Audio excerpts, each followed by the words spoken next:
Est-ce qu'il est possible de vous présenter, parce qu'il n'y a pas que le projet de Cofinance, et notamment je suis porteuse d'un autre projet, est-ce que c'est possible de vous le présenter aussi? Je sais pas, aujourd'hui c'était vraiment Non, la visite comme vous parlez organisée par la de mairie. proposer. C'est une visite. Ce qui est bien, c'est que tout le monde ait vu l'état des lieux, Voilà, tout le monde a pu se faire son propre. Moi, ce qui m'inquiète en dehors on en discutait en aparté, en dehors du théâtre lui-même, il y a quand même un enjeu de préservation de l'ensemble du monument, et on voit bien toutes les interventions, en tout cas récentes, qui sont faites dans les étages. On ne peut pas dire que ce soit fait en fonction du respect du patrimoine. Donc il serait intéressant de voir quel est le projet aussi d'occupation des étages et comment on peut réussir à avoir une requalification. Pour le moment, il n'y a aucun projet. Oui, mais les gaines qui ont été passées à droite à gauche, elles ont déjà torpillé comme une grande partie des décors. Donc je ne sais pas si ce projet-là a été autorisé, s'il a été. Il faut qu'on travaille là-dessus. Le directeur du casino de l'époque, David Paré, qui est au sein de la chaîne Barrière, maintenant le responsable des casinos de l'ouest de la France, m'a dit que quand ils ont installé les gaines, ils avaient le choix entre les concentrer dans une seule pièce, ce qui a entraîné destruction, et que la solution qu'ils ont prise était la moins coûteuse en termes de patrimoine.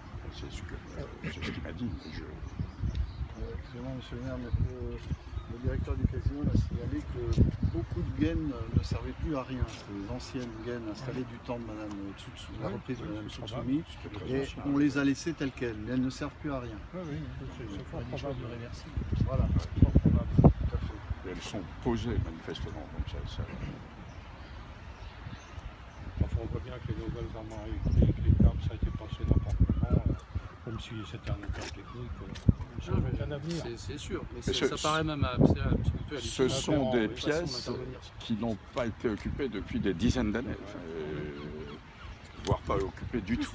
Mais la question de fond qu'on peut se poser, c'est pourquoi l'ensemble de ce bâtiment de 1912 n'a pas été l'objet d'une demande de classement en tant que telle, et depuis très très longtemps.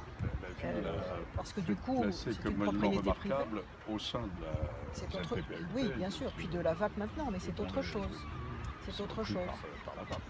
L'ensemble du bâtiment, y compris avec la vue qui a été faite là, premièrement, aurait dû être classé puisque c'était un des meilleurs exemples de casino des stations balnéaires, non seulement normandes, mais françaises. Donc c'est très curieux cette absence Les premières de demandes de protection, ça date de 90, 2016. C'est très compliqué.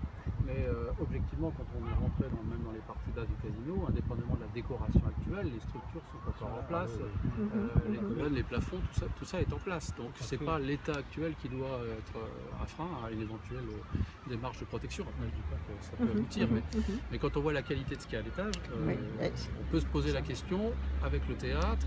Voilà, c'est pas juste une question de maîtriser l'évolution des façades sur un enjeu comme ça.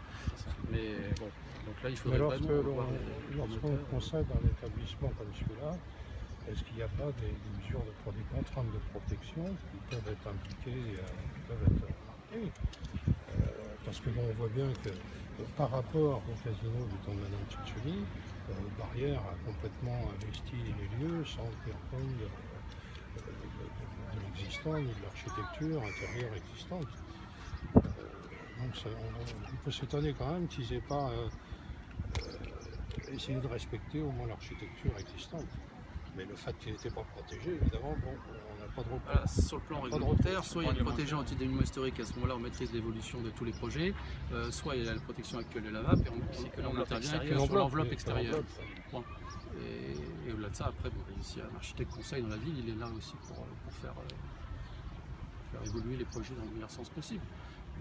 Quand on voit la grande galerie qui était quand même l'élément fédérateur de ce projet, qui est l'axe principal d'organisation de l'ensemble, il a été nié complètement. Donc c'est-à-dire que les architectes qui ont travaillé là n'ont pas du tout intégré le patrimoine comme un élément fort de ce La grande galerie, je crois qu'elle n'a pas été utilisée depuis 70 ans. Enfin, c'est un espace, un no man's land. Du temps de Mme Tsutsumi, elle existait, et le grand escalier, l'escalier à double évolution qui montait justement au premier étage existait. Il a été démoli par Barrière.